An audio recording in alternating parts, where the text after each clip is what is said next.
Hey everyone, welcome back to the channel. Today, we're diving into the film that decided to give Tony Stark a serious existential crisis, Iron Man 3. You know, the one where he spends more time building toys than actually being a superhero. So let's suit up and get into it. Alright, so we start with Tony Stark suffering from PTSD after the whole alien invasion thing from the Avengers. Because nothing says superhero like being totally wrecked mentally. Seriously, Tony, have you thought about therapy? Or maybe a good night's sleep? Now let's talk about our villain, Aldrich Killian, played by Guy Pearce. He's like the hipster version of a supervillain, complete with a quirky backstory and a terrible haircut. His plan? To create a bunch of exploding super soldiers and have a big old grudge against Tony. Classic revenge plot. Because nothing says, I'm a serious threat like a guy who spent half the movie trying to convince everyone he's a genius while failing to impress a single person. Get in line, buddy. And let's not forget about Pepper Potts, played by Gwyneth Paltrow. She's been upgraded from assistant to CEO, which is basically the movie's way of saying,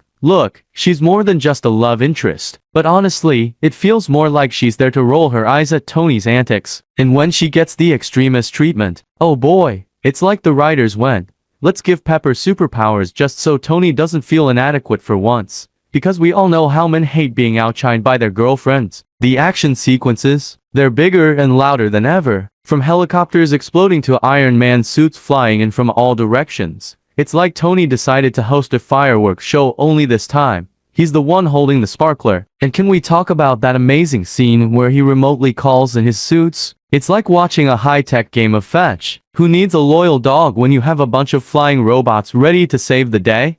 Now let's dig into the Easter eggs. First off, there's the mention of AIM, which is basically the bad guys from the comic books who are always trying to make super soldiers. It's like Marvel's version of we have to connect everything. Spoiler alert, they totally do. Oh, and let's not forget that post-credit scene with a cameo from Bruce Banner, because nothing says closure like getting therapy from your best buddy who's also a massive green rage machine. I'm sure that conversation was enlightening. And what's the big takeaway from Iron Man 3? It's not the suits that make the hero, it's the man inside. Because we all know Tony Stark's true power comes from his ego, his heart. Seriously, though, it's a sweet sentiment, but I'm still not convinced he's going to change anytime soon. By the end, he literally blows up all his suits. Because what better way to show growth than to destroy all the things you once relied on? That'll definitely help in the next movie. So there you have it, Iron Man 3. A movie that tries to balance personal struggles with superhero antics,